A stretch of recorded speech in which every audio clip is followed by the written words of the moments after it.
5G will upgrade the human experience at home and across industries as we connect virtually everything. By 2020, analysts estimate that there will be more than 20 billion installed IoT devices around the world, generating massive amounts of data. With access to this kind of information, industries of all kinds will be able to reach new levels of efficiency as they add products, services, and capabilities. As you may have heard by now, telecom companies are currently scrambling to implement fifth-generation cellular network technology. Dubbed 5G, these networks will make use of millimeter-length electromagnetic waves, also dubbed extremely high-frequency or EHF radiation, to transmit information faster than ever before. 5G networks promise to deliver data 100 times faster than the existing 4G networks, and reduce latency as much as 98%.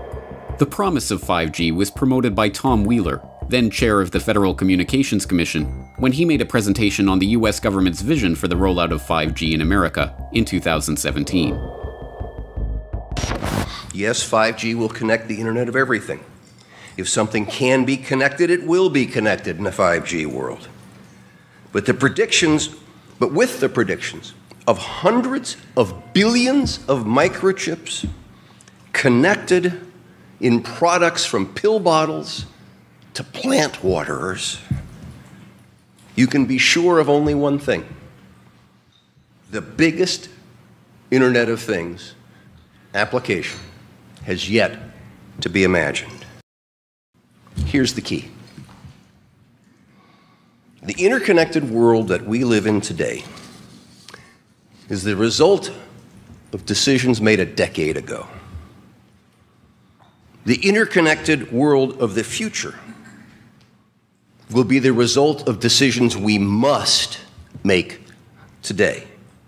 And that is why 5G is a national priority. But after the initial surge of hype that surrounds any new technology, the dark reality of this new 5G-connected Internet of Things is starting to come to light. The most immediately apparent aspect of this dark reality is the danger to human health that the 5G network's ubiquitous and powerful transmitters present. As an increasing body of research shows, the harmful effects of electromagnetic radiation present in current mobile technologies will be amplified by orders of magnitude in the much more powerful and much denser, extremely high-frequency radiation network that 5G relies on. As retired US government career scientist Dr. Ronald M. Powell noted in his comment to the FCC on the proposed 5G rollout, this technology must be opposed because it would greatly extend FCC's current policy of the mandatory irradiation of the public without adequate prior study of the potential health impact and assurance of safety. It would irradiate everyone, including the most vulnerable to harm from radio frequency radiation: pregnant women, unborn children, young children, teenagers, men of reproductive age, the elderly, the disabled, and the chronically ill. But another, even more neglected aspect of the 5G dark reality is that in a world where all objects are wired and constantly communicating data to one another through a 5G network, an Internet of Things in other words, privacy and security would be next to impossible. Even the mainstream is now admitting that the unprecedented amounts of data flowing through the 5G network, from appliance usage to personal communications to transaction information, is a treasure trove that, if it were to fall into the wrong hands, would be a formidable weapon. Huawei wants to become a major player in 5G outside of China, but it's facing pressure internationally because of cybersecurity concerns dogging the company. The US is urging its allies to block Huawei from 5G projects in their countries. Maron says China is using mobile technology as a tool for spying, and he's seen the evidence. They are actually using it for massive surveillance against their own population. We looked on the Huawei equipment to the level of every single chip there, and what we found is not very pleasant. This is not a commercial company stuff. This is a kind of nearly a military-grade stuff. We have China coming in with their 5G network. All of the things that it's like we're living in 1956, and they're not. And they don't care about rights. They don't care about people. The implication of these mainstream pundits' pontifications is that 5G only represents a threat in the hands of the Russians or the Chinese or other supposed enemies of America. But what about the companies that are manufacturing these products? Why are the big tech giants who have so signally abused the public's misplaced trust for decades now to be trusted with creating big databases of sensitive personal information on every imaginable aspect of our daily lives? And why is the government of the US and its allies around the globe, governments that have been caught time and again illegally spying on their own populations and violently suppressing dissent, suddenly to be trusted as stewards of such a system? The truth is that the development of 5G networks and the various networked products that they will give rise to in the global smart city infrastructure represents the greatest threat to freedom in the history of humanity. This is the 5G dragnet. You're tuned into the Corbett Report.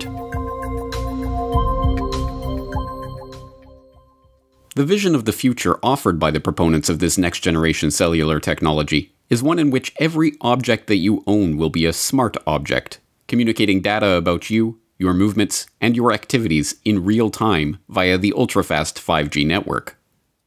From the grandiose, self-driving cars and remote surgery, to the mundane, garbage cans that let garbage trucks know when they're full. Everything around us will be constantly broadcasting information through the Internet of Things if the 5G boosters get their way. But beyond the glossy sci-fi fantasy presented in the slick advertisements for this smart world of the future is a creepy and unsettling glimpse into a technological dystopia. One in which social experiences are shared by strapping VR goggles to your face, and interaction with humans is reduced as much as possible in favor of interaction with machines, gadgets, and personal assistants that are there to cater to your every whim, for a price. And, as some are only now starting to realize, the price that one pays for this world of robotic comfort and convenience is control. Control over our data, control over our security, and control over our lives. We just hooked up the Nest maybe a month ago. Abby Laguidao and Conrado Casalo wanted something to keep their family safe, so they installed Nest, a smart home security camera system. What drives me crazy is yesterday was the only day I decided to stay home. He's always here.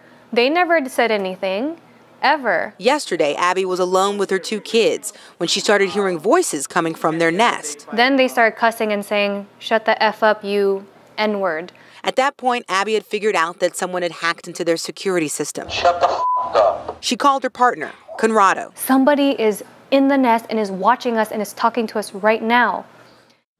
I think within 5 years, most people will have at least... That is something out of a horror movie right there. Man, right. Can you imagine if... Like we knew something was going to go on? That scared... That yeah. Scared the tar out of me. That was a real jump. And we're going to go ahead and unlock the door, her back door. Oh. I think that was your lock. That was our lock. Let's go look, come on. And that isn't any laughing matter. See, but that's the real fear, right? That... You know, the other stuff's kind of funny, whatever, but I mean, someone can unlock your house. Although, if someone really wants to get into your house, you can pick a lock. Yeah, but isn't that the modern day... There it goes again. I mean, isn't that the modern day lockpick? There's a guy outside with a laptop who's opening and closing your door lock. It is, and I don't like it. After their stunt on the highway, Chris and Charlie still wanted to show me a couple of other tricks. Below a certain speed, they can control the Jeep's steering as long as it's in reverse, pop its locks, mess with the speedometer, and, of course, disable the brakes. Okay, hold on tight. Hold on. Oh, he's not getting out of that. I don't think so. We're going to be doing some pushing. It isn't hard to see why these smart technologies, and the 5G network that enables them, are a security concern.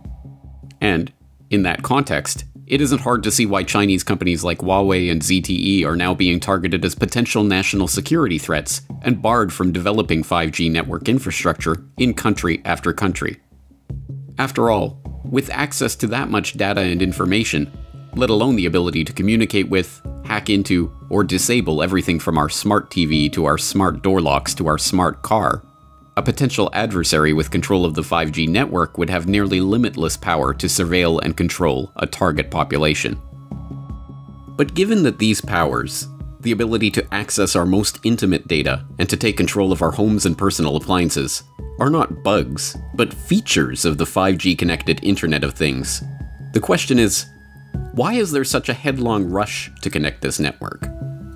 Is demand for smart dishwashers and smart toothbrushes and smart baby monitors really so overwhelming that it requires us to put the security of our homes, our possessions, and our families at risk? What is really driving this frenzy for a world where every new object we buy presents another potential vulnerability, another device that can be hacked into to steal our information, to track our location, to record our conversations, and to disable our appliances? One answer to this question lies in the fact that intelligence agencies, whether Chinese or Russian, CIA or MI6, Mossad or CSIS, will make use of the vast amounts of data flowing through these networks to spy on the public. In fact, the members of the so-called intelligence community did not even hide this fact. They openly gloat about it. In 2012, then CIA Director David Petraeus admitted at a summit hosted by In-Q-Tel, the CIA's venture capital firm, that the CIA was not just able to, but actually eager to use these smart devices as a tool for spying. Transformational is an overused word, but I do believe it properly applies to these technologies, Petraeus was quoted as saying, particularly to their effect on clandestine tradecraft. Items of interest will be located, identified, monitored, and remotely controlled through technologies such as radio frequency identification, sensor networks, tiny embedded servers, and energy harvesters, all connected to the next generation internet using abundant, low-cost, and high-power computing. Lest there be any doubt about the intelligence community's intentions to use these devices to spy on the population, then Director of National Intelligence James Clapper confirmed this approach in a report to the Senate Select Committee on Intelligence in 2016. Smart devices incorporated into the electric grid, vehicles, including autonomous vehicles, and household appliances are improving efficiency, energy conservation, and convenience. However, security industry analysts have demonstrated that many of these new systems can threaten data privacy, data integrity, or continuity of services. In the future, intelligence services might use the IoT for identification, surveillance, monitoring, location tracking, and targeting for recruitment, or to gain access to networks or user credentials. Whistleblowers from within the intelligence establishment, whistleblowers like Russ Tice and Bill Binney, who are actively shunned by the same mainstream media that breathlessly reported on Edward Snowden, have already laid out in exhaustive detail how the NSA is collecting all data flowing through the internet as we know it. Every phone call, every email, every web search, every file stored to the cloud, everything that passes from one computer or phone to another is being stored, cataloged, databased, and data mined to construct detailed profiles of ordinary citizens. But now that the 5G network is promising to deliver us not an internet of phones and computers, but an internet of things, from cars and watches to fridges and hats to milk jugs and floor tiles, when every manufactured object is broadcasting information about you and your activities to the world at large by default, and when it is discovered that opting out of this surveillance grid is not an option, the true nature of the 5G panopticon will finally begin to dawn on the public. But by that point, it will already be too late. Cities use data every day. Everything from showing you when your next train will arrive to measuring the air quality in different neighborhoods. Typically, all this information is spread out across a ton of different agencies and companies in a bunch of different file formats and spreadsheets. But at Keysight, we have the chance to start from scratch and build a single, unified digital platform that's transparent, open, and accessible for everyone working to make our cities better. The leaders behind Toronto's first data-driven smart city are under fire tonight after yet another resignation. This time, a member of Waterfront Toronto's digital advisory panel quit and wrote a strongly worded letter on her way out, sharing her deep concerns about privacy and data control. I want to get some feedback now from the former Information and Privacy Commissioner from the province of Ontario, who, when last you were here discussing this very topic, you were kind of bullish about it. And then I just couldn't happen but help notice that you've resigned from your involvement in all this. What happened? And I didn't do it lightly. I wanted to draw attention to the fact that we had to make sure that all the personal data that was being collected automatically by the sensors and other technologies were de-identified at source, anonymized at source. De-identified meaning? Meaning no personal identifiers. You wouldn't know it's Ann Kavukian walking or you or this is my car or anything. And the reason that was critical is unlike most uses of what I call operational data, where the individual, the data subject, can exercise some control over the use, the operation of that data. They can consent to it, they can revoke consent, they can choose not to consent. They have some sense of control. With the data here, you have no control. It's all being collected automatically with the emerging technology, sensors, all picking up data. But it is not just the intelligence agencies or the big tech conglomerates who are set to profit from the creation of this newer, stickier World Wide Web. In fact, the 5G-enabled Internet of Things is a necessary part of the creation of the system of total control, physical, financial, and political, that the technocrats have been lusting over for a century now. As viewers of Why Big Oil Conquered the World will know by now, the technocrats are adherents to an ideology dubbed technocracy, which holds that all modern-day problems, be they social, economic, or political, can be solved by the scientific engineering of society. In the technocrats' vision, teams of engineers, scientists, economists, and other specialists, if given access to enough data about the world around them, could scientifically balance production and consumption such that inflation, recession, geopolitical conflict, and other sources of strife will be eliminated forever.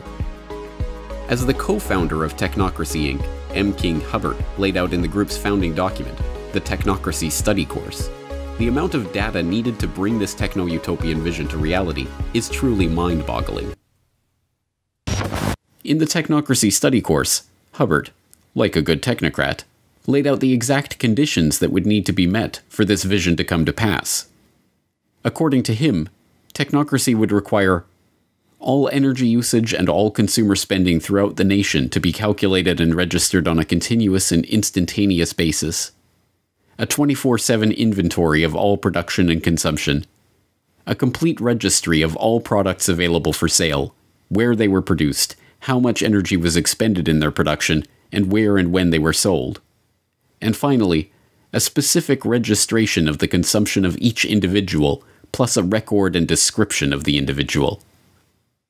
Hubbert's vision was not just that of a totalitarian society, in which every detail of every interaction was recorded and reported to a central authority, but, for the 1930s, the concept of continuously and instantaneously updated registries of every good in the economy was not just audacious, but borderline insane.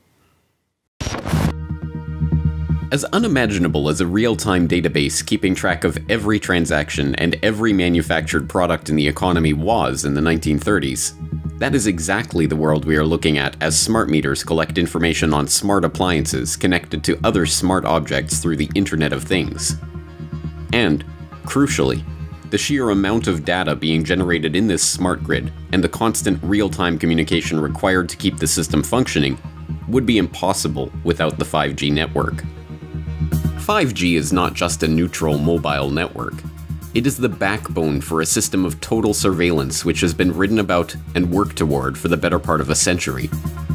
The world of the technocrats, the world of the smart grid, and the world of constant real-time surveillance of everything would not be possible without the 5G network that is being installed right now. And, as Josh Del Sol of the Take Back Your Power movement that is organizing resistance to smart meters, 5G networks, and other harmful technologies explains, the world of the technocrats is a world where privacy is a thing of the past. So with the smart meters, they'll be able to tell exactly what's going on in your home at down to the microsecond, based upon 24/7 communication with all of your appliances, which will also in the future, if this goes through fully and if there's not a public backlash, all of your appliances will need to have a wireless transmitter on them, and they'll need to be, certified under some smart, program. So this means that not only, just stepping aside from one moment to the health issue, this means that not only is your smart meter emitting on average of 13,000 microwave pulses per day, but every one of your appliances is going to be doing the same thing because it will be needed to be communicating with the smart meter itself. So that is a serious concern. We'll get into that a little bit later. But as far as the privacy issue, just diving right in. March of this year, Wired magazine, the current CIA director, David Petraeus, was quoted as saying, "We're going to use smart appliances to spy on you." And it's almost like, and he was later down in the article, and it's very just putting it out there. It's kind of like, it's getting to a point now, James, I'm sure you're seeing this, is like, it's just getting more and more in your face. And it's kind of like this collective force of the controllers, and they're kind of saying, this is what we're going to do, and what are you going to do about it? It should be clear by this point that the vision of the technocrats is in fact a nightmare for free humanity. It must be resisted every step of the way, and the battle over the 5G network rollout will be the front lines of this battle in the next few years. Thankfully, resistance is forming as the public is increasingly becoming aware of the health risks of 5G. Over 180 scientists and doctors from 36 countries have submitted a formal appeal to the European Union, warning of the potential serious health risks of 5G. City officials in Portland, Oregon are suing the federal government to stop 5G transmitters from being installed on city property, with councilors considering asking the federal government to study the health impacts of 5G on humans and make that information publicly available. This past March, Florence City Council invoked the precautionary principle when passing a motion that halts permission for 5G installation until a proper demonstration of the technology's safety. The Russian Defense Ministry has refused to transfer frequencies for 5G operation, effectively delaying 5G rollout in the country for years. Plans to deploy a 5G network in Brussels were halted earlier this year because, according to Environment Minister Céline Frémont, the people of Brussels are not guinea pigs whose health I can sell at a profit. It is heartening to see that the health effects of the extremely high-frequency radiation emitted by 5G transmitters is finally starting to break through to the public consciousness. But if we concentrate solely on the health effects of 5G, we risk falling into a trap. If the only danger of 5G was the danger to our health, then, if the safety of the technology could be demonstrated to the public, or an equivalent less harmful technology could be deployed, then there would be no more reason to resist. To concentrate solely on the health effects of 5G is to miss the broader picture of total surveillance in the technocratic dystopia that this technology enables. In this picture, the 5G network is a platform for a system in which every action, every transaction, every interaction that we have in our daily life is monitored, databased, and analyzed in real time. The 5G dragnet is cinching like a noose around our necks. But will the public become informed of the dangers of this technology in time to stop the technocrats' vision from becoming our nightmare? Secure 5G networks will absolutely be a vital link to America's prosperity and national security in the 21st century. 5G will be as much as 100 times faster than the current 4G cellular networks. It will transform the way our citizens work, learn, communicate, and travel.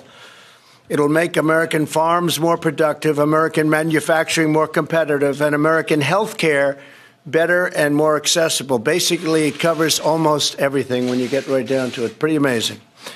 And just as 4G networks paved the way for smartphones and all of the exciting breakthroughs, they made possible so many things. This will be more secure and resilient. 5G networks will also create astonishing and really thrilling new opportunities for our people, opportunities that we've never even thought we had a possibility of looking at. We cannot allow any other country to outcompete the United States in this powerful industry of the future. We are leading by so much in so many different industries of that type, and we just can't let that happen. The race to 5G is a race America must win, and it's a race, frankly, that our great companies are now involved in. We've given them the incentive they need. It's a race that we will win.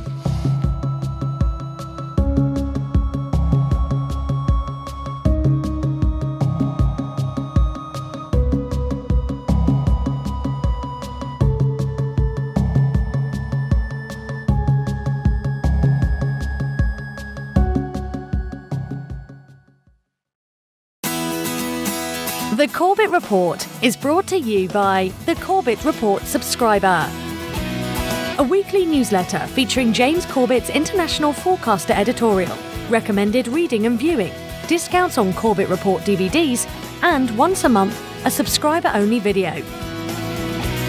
Sign up today to start receiving your copy at corbettreport.com/support.